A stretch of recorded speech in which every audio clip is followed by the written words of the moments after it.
Bom, pessoal, aqui começa a segunda parte da explicação sobre modulação por largura de pulso por vetor espacial, SVPWM. No vídeo anterior, a gente fez a modelagem matemática do SVPWM e agora nós estamos interessados na geração dos pulsos de gatilho para os interruptores de um conversor que seja controlado por meio desta técnica de modulação vetorial. As técnicas de modulação vetorial convencionais, como o SVPWM, elas utilizam os pulsos ativos para os gatilhos dos interruptores centrados em meio período da portadora. O que é que eu estou querendo dizer? Para cada fase, olha, perceba, a fase a fase B e a fase C, os pulsos eles estão sempre centrados em metade do período. Como o período cheio é ΔT, então metade do período ativo vai ser ΔT sobre 2, tá? E essas formas de onda dos pulsos de gatilho elas vão estar variando entre menos VDC, que é o valor CC da tensão do barramento, né? E mais VDC. Sendo que metade do período vai ser dividido entre os tempos ativos, que são o TSV1 e o TSV2, e a outra metade do período ativo vai ser dividida entre os vetores nulos, que é o TSV7 e o TSV0, tá certo? Então, para eu gerar os pulsos de gatilho, por exemplo, no setor 1, que é compreendido entre os vetores espaciais estacionários SV1 e SV2, tá? Cuja combinação desses dois vetores resultará num vetor espacial girante no tempo V0, cujo módulo é V0 e a fase é θ0, e esse vetor está girando na velocidade síncrona de 2π vezes 60 Hz, ômega 0t, tá? Eu vou obter, então, os pulsos de gatilho para os interruptores por meio do PWM, como se fosse o PWM clássico, que a gente tem uma portadora triangular, que é essa forma de onda aqui, tá? E essa portadora triangular ela vai ser então cortada por um sinal de controle fixo, que no caso aqui para as três fases vão ser DA, DB e DC, tá? Lembrando para vocês que a forma de onda da rampa de subida ela vai ser o quê? Ela vai ser uma função do tipo y de t, tá? E o coeficiente angular dessa rampa aqui vai ser o quê? Cateto oposto. Quem é o cateto oposto? É o valor de VP, tá certo?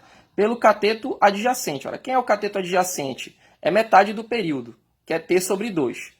Como está dividido pelo cateto adjacente, o cateto adjacente vale T sobre 2, então é a mesma coisa que eu multiplicar por 2 sobre T, o VP. Isso multiplicado por quem? Pela variável independente, que nesse caso é o tempo, é o T. Tá? E se eu quiser saber o valor de y de t para uma abscissa que seja, por exemplo, TSV0, quanto é que vale esse valor dessa função em específico para esse tempo ativo do vetor estacionário espacial SV0? Ora, o tempo T0, né, que é o período, meio período dessa rampa de subida aqui, ele é a soma entre dois vetores nulos, o TSV0 e o TSV7. Tá, mas eu posso também dizer que isso aqui é a mesma coisa que eu pegar o período, meio período, né? E abater desse meio período quem? O TSV1 e o TSV2, que vai sobrar exatamente o pedaço do TSV7 mais o pedaço do TSV0. Foi o que eu fiz aqui, ó. Se nós considerarmos que todos esses períodos aqui, todos esses tempos ativos, TSV0, TSV1, TSV2 e TSV7, são todos iguais, então, considerando que o TSV0 é igual ao TSV7, eu posso chegar à seguinte conclusão, né? TSV0 mais TSV0, porque o TSV7 é igual ao TSV0, já considerei isso aqui, então fica 2TSV0 é igual a quem? A T0, ou então TSV0 é T0 sobre 2, tá? É a mesma coisa que eu multiplicar o T0 que eu tinha obtido antes por quem? Por meio. Então vai ficar meio vezes T sobre 2 menos TSV1 menos TSV2. Agora eu pego este valor de abscissa e jogo onde? Na minha função y de t. Então vai ficar y de t, SV0, é quem? VP, 2 sobre t, eu repito, e o t agora é quem? É TSV0. Mas quem é o TSV0? Eu acabei de calcular. É meio de T sobre 2 menos TSV1 menos TSV2. Então está aqui. VP vezes 2 sobre T vezes o TSV0, que é meio vezes T sobre 2 menos TSV1 menos TSV2. Se eu considerar que o valor de pico dessa minha rampa de subida aqui é 1, é unitário para facilitar os cálculos, então o meu Y de TSV0 vai ser quem? Meio, né? Por quê? Porque eu cortei aqui 2 com 2, o VP vai ficar valendo 1, então vai ficar T dividido por T vezes 1 dá meio. O T vai continuar bem aqui, então vai ficar menos TSV1 sobre T, menos TSV2 sobre T. Isso corresponde a quem? Corresponde ao meu sinal de controle dA de θ.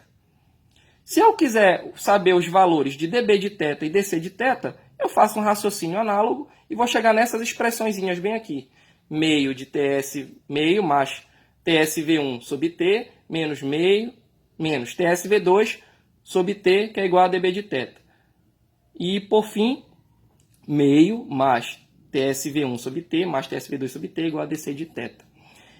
Com esses valores aqui, desses dA, dB e dC de θ, que são os sinais de controle, eu consigo implementar, por exemplo, uma rotina no MATLAB ou mesmo no Simulink, né, em que eu consiga fazer o controle SVPWM de um conversor do tipo VSI, como a gente viu no outro vídeo, que é um inversor de fonte de tensão, em que os pulsos de gatilho eles vão ser exatamente controlados por essas funçõezinhas aqui, dA, dB e dC de θ, isso para o primeiro setor, tá? Se eu trabalhar em todos os setores, eu consigo controlar as injeções e os recebimentos de potência ativa e reativa por conta do giro desse vetor aqui, tá? Então é isso, pessoal. Até a próxima.